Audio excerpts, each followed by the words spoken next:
Good morning, everybody. Good morning. Welcome to Eliot Unitarian Chapel. If you are an immigrant, a refugee, a person without documentation, you are welcome here. If you are Black, brown, white, Asian Pacific Islander, Indigenous, whatever your origins, you are welcome here. If you believe in God all of the time, some of the time, or none of the time, you are welcome here. If you have a disability, visible or invisible, you are welcome here. If you have been here 100 times or just came for the first time today, you are welcome here. If you want for nothing or struggle each day to make it through, you are welcome here. No matter whom you love or what your gender identity, you are welcome here. For this is a community of diversity, of love, and of justice, and it is good to be together. My name is Ro Kelly, my pronouns are she, they, and I'm glad to be with you, whether you're here in Kirkwood or online. Joining me is our assistant and affiliate minister, Reverend D. Evans. Our welcome person, Lynn Murphy, is somewhere. There she is in the back. And also Carl Sorbell, our pastoral care provider. If anything is weighing on your heart, please speak with Carl this morning. We are also joined by our guest speaker, Angela Spears-Spittle. She's the executive director of Ready Readers, and she'll be sharing a bit about Ready Readers later on this morning. If you have young children staying with you in the service today and they start getting restless, please feel free to head over to Adams Hall. We also have this service on a live feed in there, and they can run around all they'd like in there. Let us now enter into a spirit of worship.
Our symbol in Unitarian Universalism is the flaming chalice, with the bowl representing the beloved community and the flame representing the spark of the divine that burns in each of us. Our chalice lighting words this morning come from Rosemary Watala Traumer. She said, "I wish you the peace that comes when we trust ourselves to meet whatever life brings. I wish you love beyond happy endings, the kind of love that seeps into everything, no matter where the story goes." Please rise in body or in spirit for our opening hymn number 151, "I Wish I Knew How." We'll be singing verses 1, 2, and 4, and then remain standing for our congregational covenant.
In Unitarian Universalism, covenants are the agreements we make for who we want to be as a people. Please join me in reading our congregational covenant printed in your order of service. As a free congregation, we promise to one another our mutual trust and support. To create beloved community, we promise to be kinder to each other than we have to be, to listen fully to each other with an open mind and heart, to speak responsibly and respectfully, and to find ways to improve our church for all members and friends. Pardon me.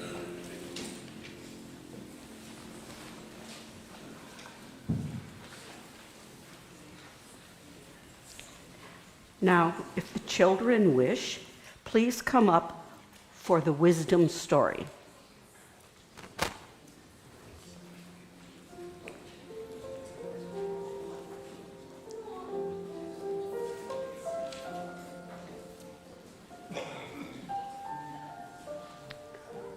Good morning.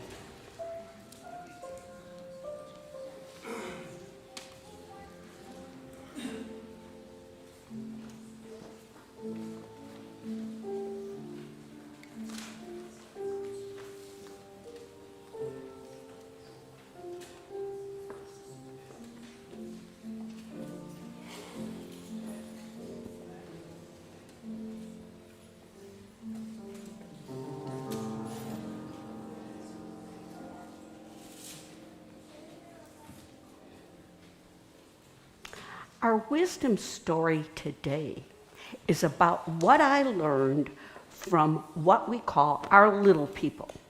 Now, I want you to understand who our little people are. I have many of them, but I'm going to introduce you to two of them. This is Beans, and this is Charlie. Now, my husband and I started out collecting what we call little people. I bears, he rabbits. And we only intended to have bears and rabbits. But our little people managed to teach us some lessons. Now, all we expected of them was to sit and look pretty and make us smile. We didn't expect much else. Because after all, what can you expect from stuffed animals but to sit and look pretty? One day, a group of them was sitting in the living room with us, and we were watching a program on elephants on the TV. Suddenly, for no reason, one of the rabbits fell off the chair. We picked him up and put him back on. Then the next day, one of a little statue of a silver elephant that we had fell off the shelf. A few days later, we got an ad in the mail for a book on elephants. A few days after that, we turned on the TV and the guide said it was a cooking program, but it turned out to be a program on elephants. Now, you may say that our little people are just stuffed little people, and that's it. But you know what? All the things about elephants kept happening till we finally went out and bought a stuffed elephant and added the elephant to our collection. Now, bears are very different than rabbits. Rabbits go all over the place and create all kinds of havoc. Bears like to live quietly. Elephants like to live in herds. But despite their differences, our little people got along quite well. They got along so well that we ended up with a whole collection of different kinds of stuffed animals. We have tigers and lions and giraffes and even a hedgehog. Now, I didn't know what a hedgehog was. I had to look it up. But that's what we had. And you know what we learned from all those different little people? That you can be different and act different and do different things, but you can still get along. And you know what we call that? We call that pluralism. It means everybody finds a way to accept each other and get along with each other. And that is our story for today. And thank you all for listening so wonderfully. And now, even though it's not in our order of service, and please don't blame the people that did it, several of us looked at it, and none of us noticed that singing the children out, the recessional, was not there, but we're still going to sing them out.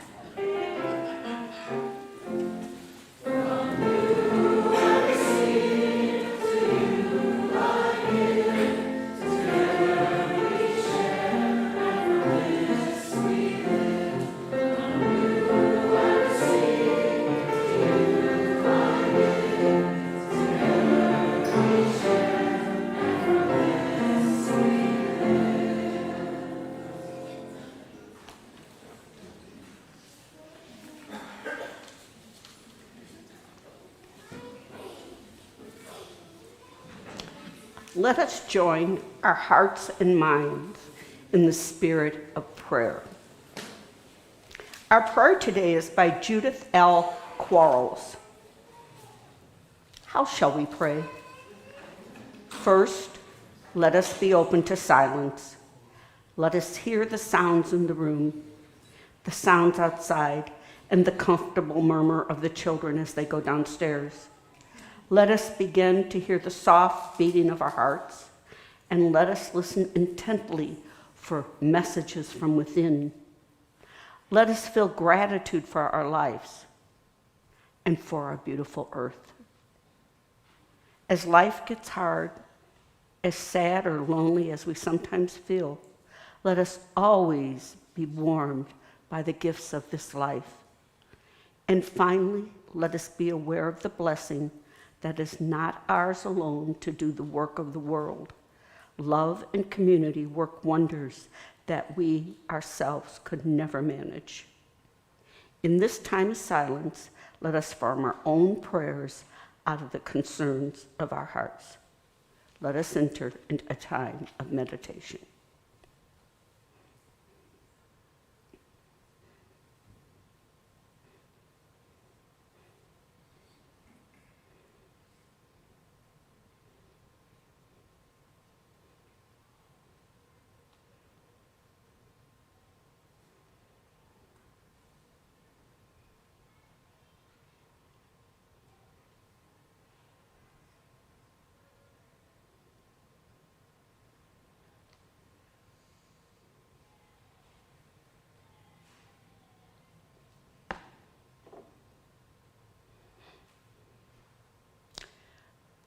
Let us now speak the names of those we would hold in care.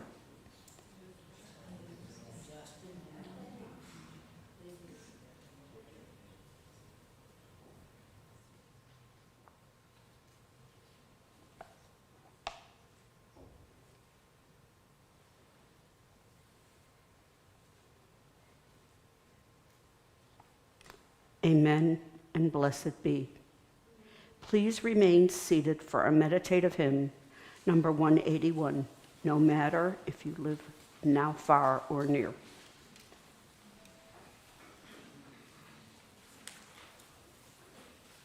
David is going to play through the full thing once before we sing it all together. Ready?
Every week, we give away half of our offering to an organization in the community that lives our core values.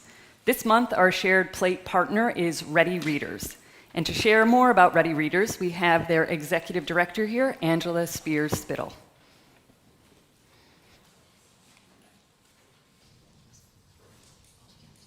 Good morning. Can you hear me in the back? Yep. Okay. Sorry, I am not good at standing behind anything. Online, they won't hear you. Oh, you won't hear me online. Okay, I'm going to do my best. It's just like I am so glad and honored to be with you today. Thank you for having us. I've got 3 things for you that I hope you take away today about Ready Readers and about our work. Number 1, we believe that every child has the right to learn how to read. That it should not depend on your zip code, on your race, on where you're growing up, on who your parents are. It should not matter. Everyone has the right to learn how to read. But unfortunately, that doesn't happen in our region right now. Every child is not afforded that opportunity. That's number 1. Number 2, we believe that reading is about joy and power. Reading is pure joy. If you think about it in your life, maybe you go to books as an escape, maybe as a way to venture to places you can't go on your own. Maybe it just is a way to relax you or for meditation. Reading is joy, and it is powerful. It changes lives. The ability to read changes lives, and the inability to read has dire impacts on individuals in lots of ways. So reading is about joy and power. Every child has the right to read. And number 3, you can do something about that in your own life to help more children be able to read. So whether that's in your own daily life, finding a child, reading to a child, giving a book, sharing a book with a friend, encouraging more reading, or if you have extra time and you want to volunteer a little bit, we'd love to have volunteers with Ready Readers. Kathy is a member of your congregation and is one of our volunteers. Volunteers go into early childhood classrooms. They share some stories. They share some books. They call children by name. It's about relationships. And so if you have extra time and have any interest, please talk to me. I'll be out there afterwards and would love to connect with you. Every child has the right to learn how to read. Reading is about joy and power, and you can do something about that if you have time. Thank you.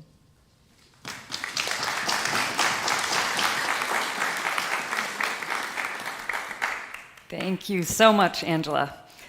So you all are welcome to donate with in the shared plate that will be going around or online if you scan that QR code on your order of service.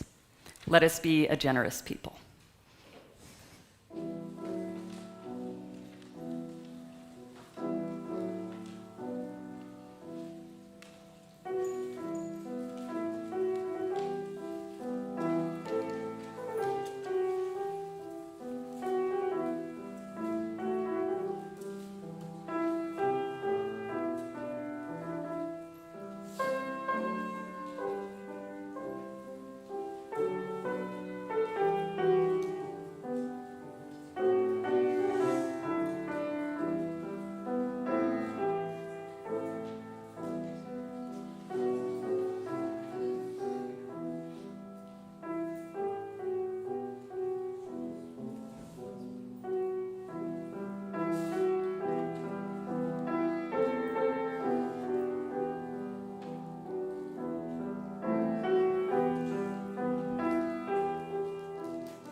Please join me in dedicating this offering with the words printed in your order of service. To the work of the church, which is weaving a tapestry of love and action, we dedicate our lives and these our offerings.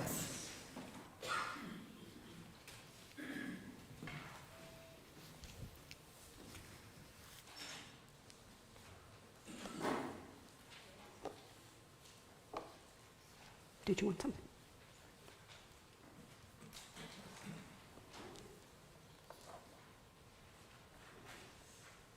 Our reading today is by Julianne Lepp, The Richness of Our Differences. We seek our place in the world and the answers to our heart's deep questions. We seek, may our hearts be open to unexpected answers. May we be reminded that all beings are whole, sacred, and worthy. Let our hearts be welcoming of multiple truths, not holding hard or fast to close-mindedness or judgmental thinking. What can we learn from each other in the richnesses of our differences? May the heart of compassion help us recognize the sacred in each other and bridge the differences in these changing times. May each of us be held in relationship, accountability, and the power of beloved community. Blessed be. Good morning. Good morning. The theme for this month. Oh, sorry.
I am so glad I felt that little tug from behind me, from our wonderful liturgist, so that we did not miss that lovely piece of music. I just created a lot of E's on her computer. Yeah, thank you. The theme for the month is invitation, because September is usually when Unitarian Universalists have their ingathering. At the ingathering, we welcome all who are a part of our community and those who want to be a part of our community. And this welcoming includes accepting different viewpoints. This acceptance of different viewpoints is what we call pluralism. Pluralism is so important to Unitarian Universalists that it became part of our values in our bylaws in June of 2024. Because of this importance, today I invite us to investigate pluralism and what it might mean. This is what Article 2 says about pluralism. It says, we celebrate that we are all sacred beings, diverse in culture, experience, and theology. We covenant to learn from one another and our free and responsible search for truth and meaning. We embrace our differences and our commonalities with love, curiosity, and respect. That's it. That's our value. This value, if you listen to the first words, we celebrate, is a value of celebration. And it celebrates our sacredness, our diversity of culture, our experience, and our theology. We are going to look at what pluralism might mean from each of these aspects. First, we're going to take a deep dive into sacredness. Now, I said a deep dive. But when I want to understand something, I do it from a very simple perspective.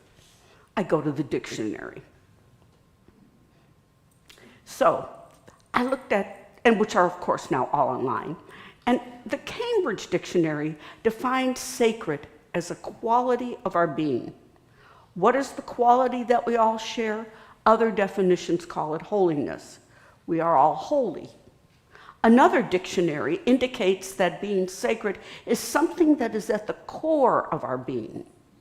And for that reason, we deserve respect. Some definitions connect sacred to a connection to a God. But being considered sacred does not mean that we must be connected to a God. Rather, by our very nature of being, we are sacred. This is what pluralism celebrates. Now, other dictionaries indicate that something sacred by definition is entitled to be treated with reverence. Now, the Urban Dictionary, which I always turn to for a different perspective, says that sacredness is whatever the person considers sacred. Some religions define things as sacred, but do not profess any belief in a God. Buddhism, Confucianism, Taoism, and Jainism are all examples of this. Pluralism is accepting that when someone speaks about the sacred, we do not jump to conclusions about what they mean. They may or may not profess a belief in God. Now, the second diversity that our pluralism value celebrates is diverse cultures. Often cultural differences are related to race or country of origin. But I'm going to invite us to consider culture from a totally different viewpoint today: class. Research shows us that different economic classes have different cultural norms and values. So what does class have to do with pluralism in our congregations? One of the saddest things I ever experienced in a congregation related to our very middle-class values and expectations. One of the members that belonged to our church lived on a farm, not this church, another church, lived on a farm. Now, if you know anything about farming, you know that farming is a multi-skilled occupation that requires deep knowledge in several areas to be successful. But it was not by any stretch a common occupation in our congregation. Most were college graduates in a variety of jobs one would normally have in urban areas. After this person got a degree, she said, "Now I am like all of you, and soon I'll have a job like all of you, and then you will accept me." I was stunned. I looked at her as brilliant, and I actually did not know if she had a degree or not. Now, if I were the only person she said that to, that would have become a message to me. However, she said it to so many people that it became an issue in our congregation. And other people said, "I'm so glad she said that." So what we decided to do was to have a congregational listening session to address this issue. At the listening session, we learned many things. It became very clear that the congregation unknowingly made our urban middle-class values and expectations known in many ways. She was not the only one who felt her ideas and viewpoints about about what we did in our congregation were not accepted. The prime example given again and again was the running of our stewardship campaigns. The way we ran them made those who did not have a lot of discretionary income feel as if they were not quite enough because they could not raise their pledges each year as inflation went up. I use that as an example because it is one of the reasons that the UUA commissioned a study on social class and Unitarian Universalism. This report, called Class Action, The Struggle with Class and Unitarian Universalism, is sold online in the In Spirit bookstore.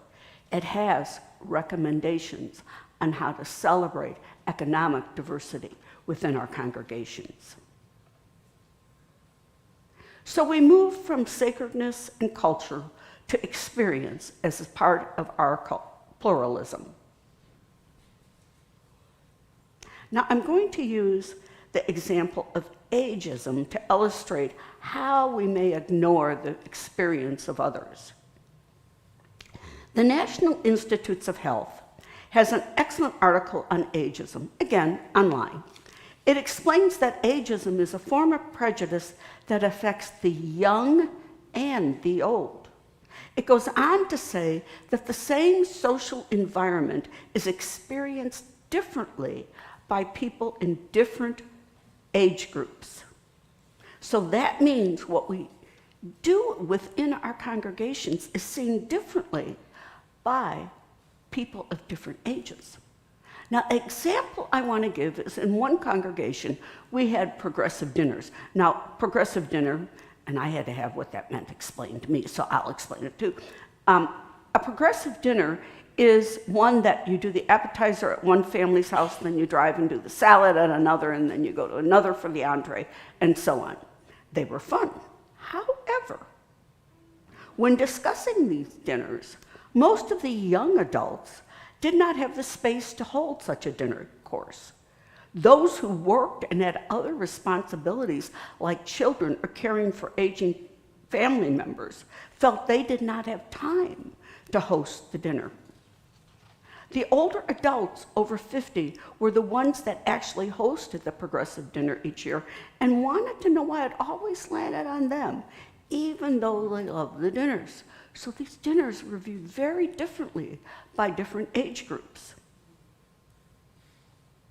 This discussion about these progressive dinners led to changing them to small potlucks, because the idea of a progressive dinner was to get small groups together and get to know each other better.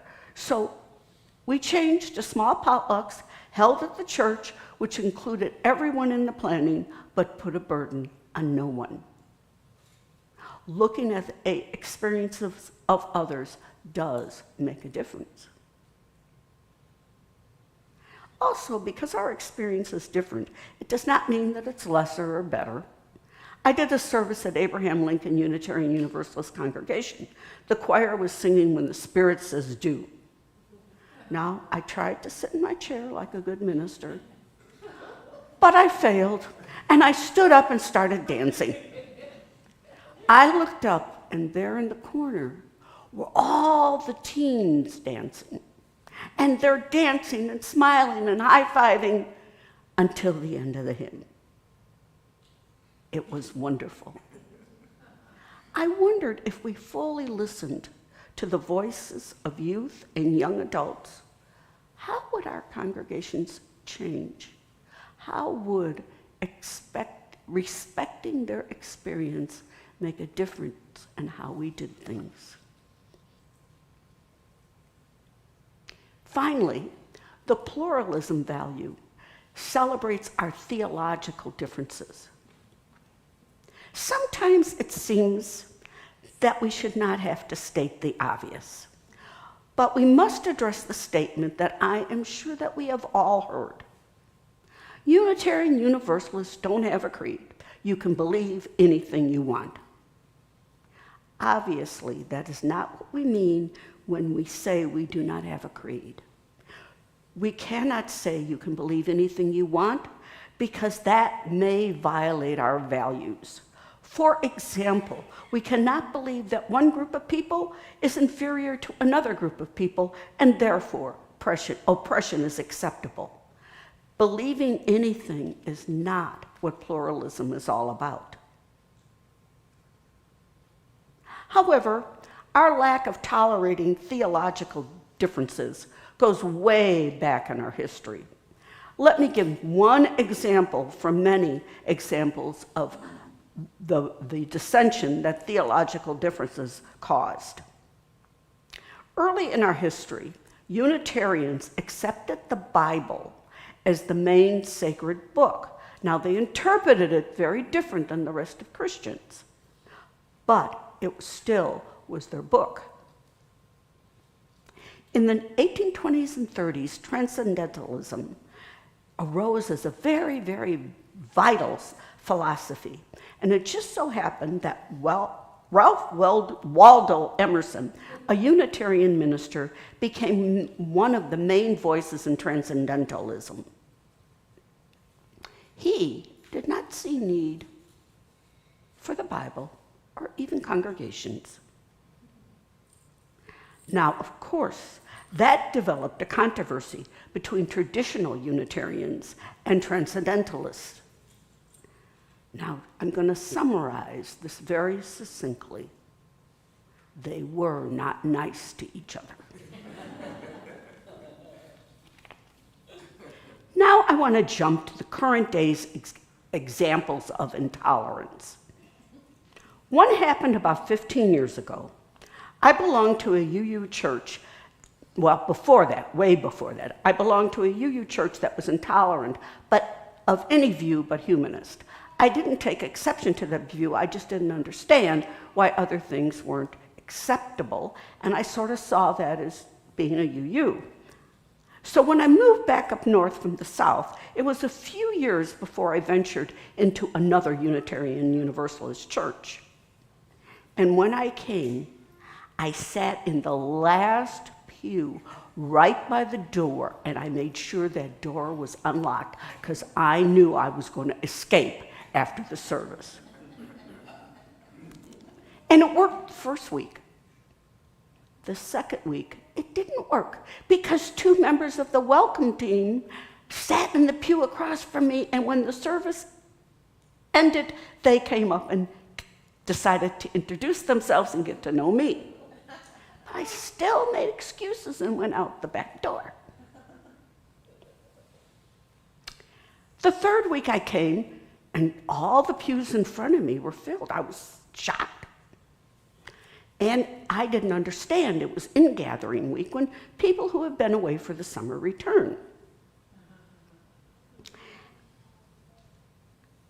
I was surprised. No, I was astonished when during the service, when the pastor said a prayer to Mother, Father, God, The people in front of me, mainly women, said very loudly, in fact, they yelled, "We don't believe in God in this church." That was their response to his mother, father God. Now, I wish I could say that was the only thing that happened, but every time he spoke, they had something to say about it. I give him credit because he handled it with humor and just went on each time. At the end of the service, these women surrounded me and demanded to know if I was an atheist. Now, I was in the church at that time because I was completely religiously confused. So I didn't know what to say. So as I stood there silently, suddenly the members from the welcome team came, got me, rescued me, apologized, and led me to coffee hour. Now I warn you, I'm now standing here as a Unitarian Universalist minister. That tells you how dangerous going to coffee hour can be.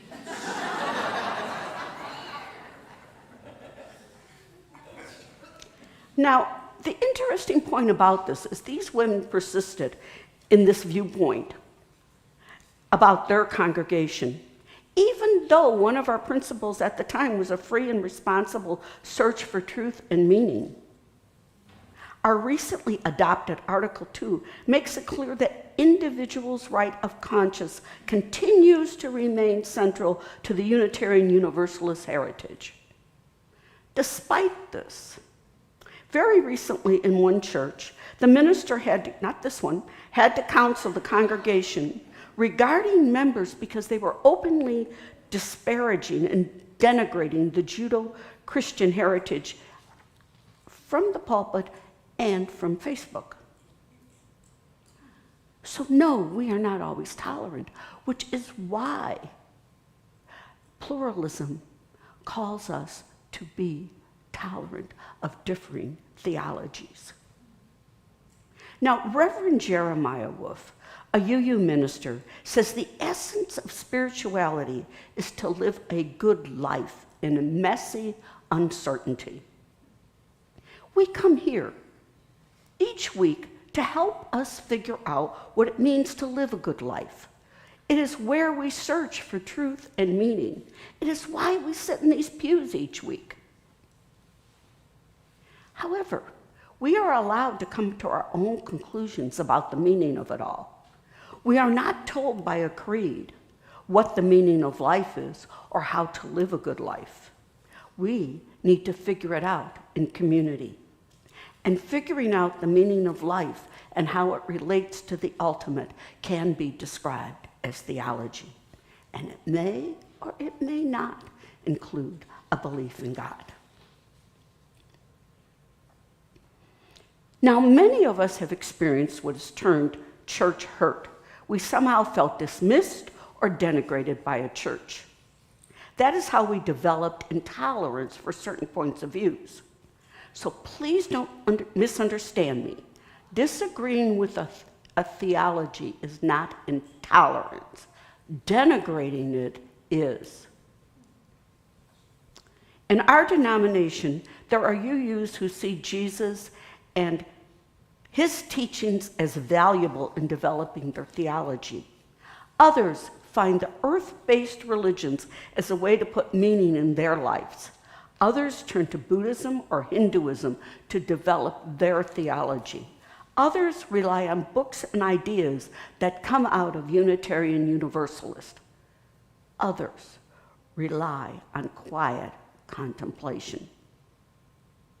Our pluralism value is asking us to celebrate and accept these differences. So Article 2 on pluralism is an article of celebration.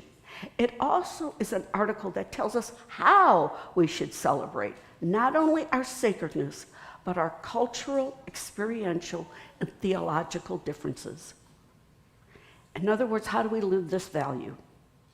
Article 2 says, we covenant to learn from one another in our free and responsible search for truth and meaning.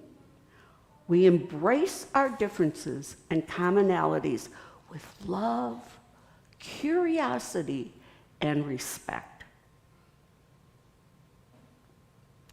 Covenant is about how we relate to one another. And that's why they say we covenant to do this. And when I think about covenantal relationship, it brings to mind something that happened while I was going to seminary. I was in a constructive theology class, and one of the seminarians was utterly frustrated with the professor. He wanted her to define God, and finally he almost, in frustration, almost yelled, "Can't you just say who you think God is?" Dr. Niles quietly looked at him and said very quietly, "If I had to say who God is, I'd say God is relationship." So to live our pluralism is to learn from one another as we search for truth and meaning. And learning from one another means that we have to learn to listen. That is why I gave the examples of the congregations that I gave, because each of them in some way found a way to sit down and listen to each other, whether it was about the way we did stewardship or the way progressive dinners were held. But when we covenant to listen, we also covenant to share, because the pluralism value says we are looking for our commonalities and differences, and unless we share and listen, we can't find those commonalities and differences. So this all involves communication. Finally, our pluralism value tells us that we live out our pluralism by embracing those differences with love, respect, and curiosity. Amen, and so blessed may our congregation be.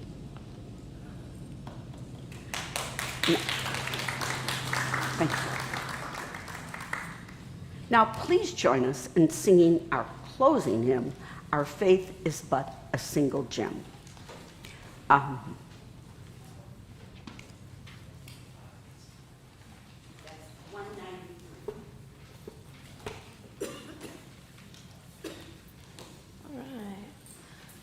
Again, David's going to play through the whole thing, and then we will come in and sing. Ready?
Please join me in extinguishing our chalice.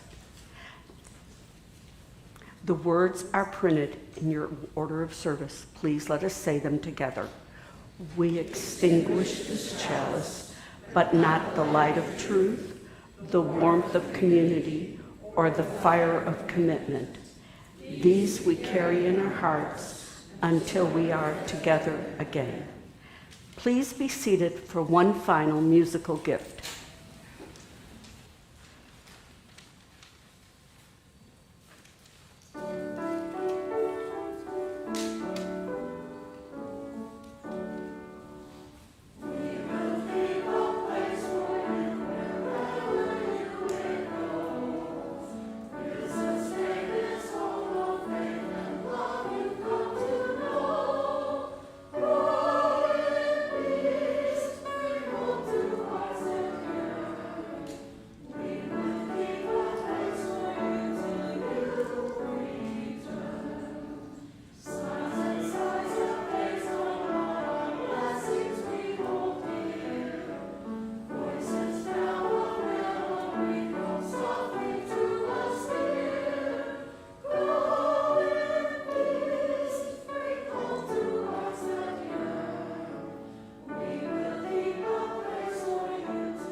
Thank you for blessing us with your presence today. If you are visiting, I hope this was meaningful for you. Please fill out the guest form before you go. There are hard copies at both entrances or completed online with the QR code in the order of service and on the screen. Please join us for coffee hour out those doors and take a blue cup so we can be sure to welcome you. And now, may the Spirit of life hold you. May love bless you. And may joy find a place in your days. Go in peace.